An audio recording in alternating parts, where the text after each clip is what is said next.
મિત્રો વેલકમ ગુજરાત ન્યૂઝમાં આપનું સ્વાગત છે।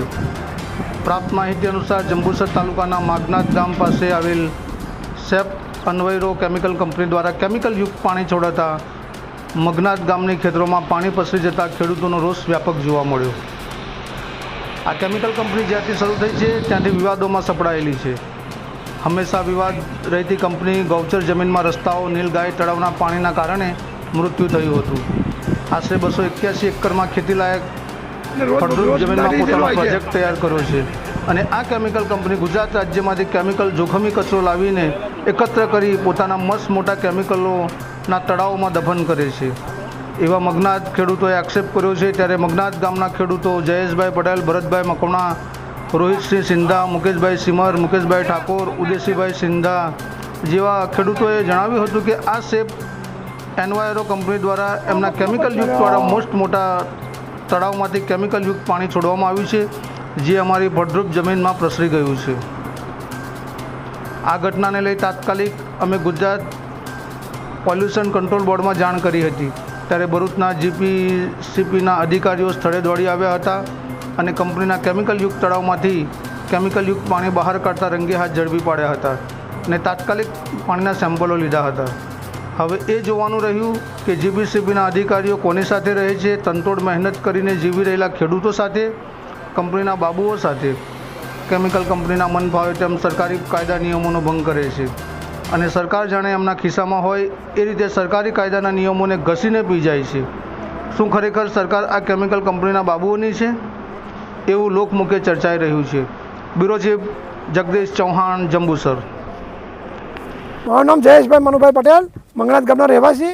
મગનાથ ગામે સેફ એન્વાયરો કંપની આવેલી છે। આ કંપની વારંવાર કેમિકલ યુક્ત પાણી જમીનમાં છોડે છે, ભૂગર્ભમાં છોડે છે અને બધું નુકસાન થઈ રહ્યું છે। ગાયો પાણી પીવે છે, ગાયો કેમિકલવાળું પાણી પીવે છે। અમારી નજર અમે 2 વખત 3 છોડેલું છે। ગયા મહિને બી અમે ગાયો પાણી પીતા જોયેલું છે। અત્યારે આજે ગામના જે પેન્ટર રસ્તો છે ત્યાં આગળ બી લાલ પાણી ઝેરીવાળું દેખાય છે। અહીંયા બી અત્યારે જોવા આવ્યા છે આપણે, ત્યાં બી લાલ પાણી જ છે અને ત્યાં માછલી બી મરી ગઈ છે। આવું અનેક પ્રશ્નો ઊભા થાય છે અને જ્યારે ખેડૂતો જોવા આવે છે ત્યારે ઉપર પારોમાં દે ખાલી પેલા સિક્યુરિટી આગળથી ગેટ પરથી ફોન કરી દે એટલે અહીંયા આગળ જેસીબી લાગી જાય અને પારોમાં દે માટીનો એટલે કામ પૂરું। કોઈ જાતની દિવાલ છે નહીં, દિવાલો ખાલી તારની વારની જ છે। ખાલી ખેતર જે ખેડૂત બોલે છે ત્યાં આગળ થોડીક જગ્યા પર જ ખાલી દિવાલ છે, તે બી પેલી ફાટલી દિવાલ હોય એ પ્રકારની દિવાલો છે। એટલે જીપીસીપીના રૂલ્સનું કોઈ પાલન જ નહીં। તેમ છતાં કંપનીના નિયમો પ્રમાણે કેમ ચાલે છે એ જ અમારે જોવાનો પ્રશ્ન છે। જીપીસીપી એને પરમિશન કેવી રીતે આપી એ બી એક સવાલ ઊભો થાય છે। માં રાજકારણમાં સંડોવાયેલા છે જેથી કરીને એનો કોઈ પ્રશ્નનો ઉકેલ આવતો નથી।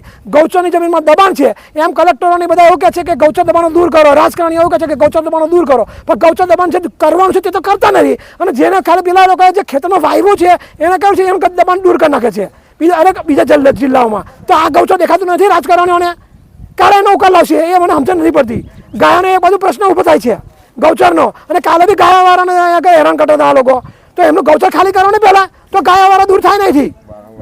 મારું નામ મકવાણા ભારતભાઈ રમણભાઈ છે।